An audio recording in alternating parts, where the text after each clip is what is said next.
I'm honestly not sure what to call this. I mean, I am taking a look at a game, so this obviously should count as a review, right? But I'm only looking at a fossil of a demo of a cancelled game. Fuck it, I reviewed the Virgil DLC for Devil May Cry 5, so might as well review this.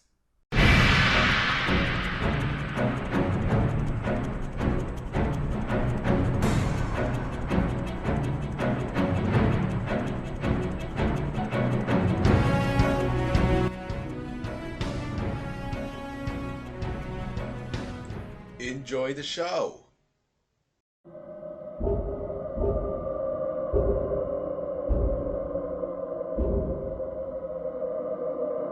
Hello everyone and welcome back to a brand new review. For the next game in the month of spooks, it's the famous playable teaser, PT. PT, or Playable Teaser, is a first-person psychological horror game developed by 7780 Studio, aka Kojima Productions, and published by Konami. It was released worldwide for the PlayStation 4 in August of 2014. Now, I know in the comments most of you are probably asking how the hell I got the footage for the video. Well, that's the beauty of the internet. You see, while I was watching the live stream of someone actually playing PT, they provided a link to a Reddit post which also has a link to a file which contains an emulated version of the game, so that's how I'll be providing the footage for the game. But anyways, here's the question. Is PT any good, and is it something I can recommend to you? Let's find out.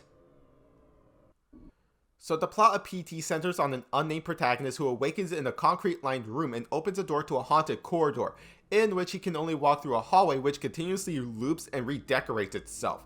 The first time he passes, a radio reports on the familicide, which is committed by the father, and later mentions two other cases exactly like this. Later on, the protagonist encounters a hostile and unstable female apparition presumably named Lisa. Upon entering the bathroom and being locked inside, he obtains a flashlight and finds a creature resembling as an underdeveloped fetus, which is crying in the sink. So basically the plot is, do the loop, solve puzzles, and get jump scared. That's the entire plot in a nutshell. There are pieces of a photo scattered throughout the game which you need to complete in order to beat the game, and once completed, the nameless protagonist exits the house, and it's revealed that the nameless protagonist is played by none other than Norman Reedus, aka Daryl Dixon from The Walking Dead.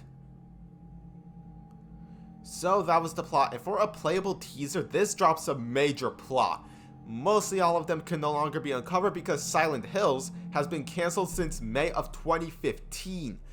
But the plot of it is still good, and if I were to play this during the big craze back in 2014, I would be so excited to learn what will happen. But with the story done, let's move on to the gameplay.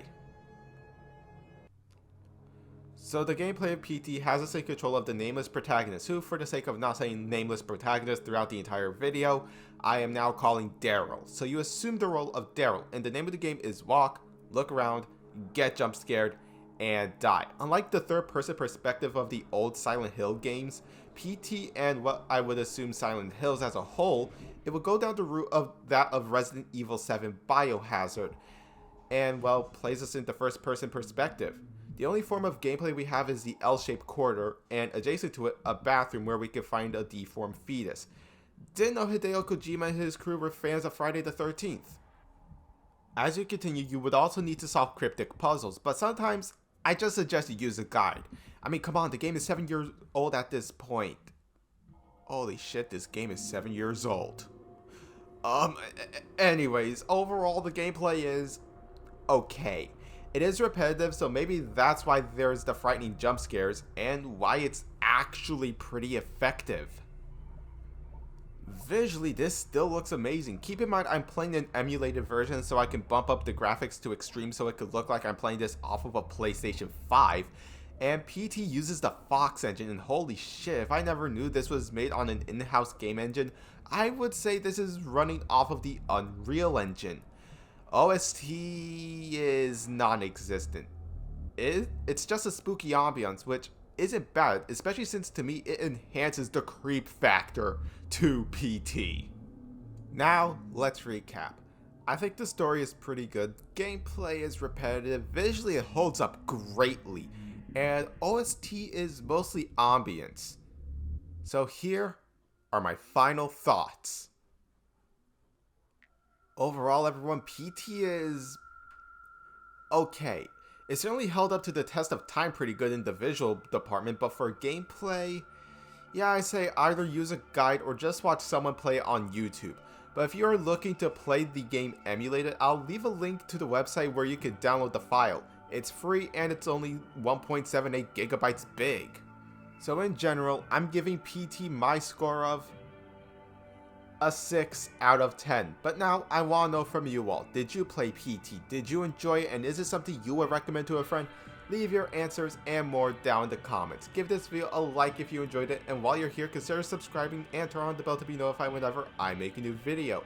As always, my social media links are down below. I've been HorrorKid, and I will see you all in the next video. Take care, everybody.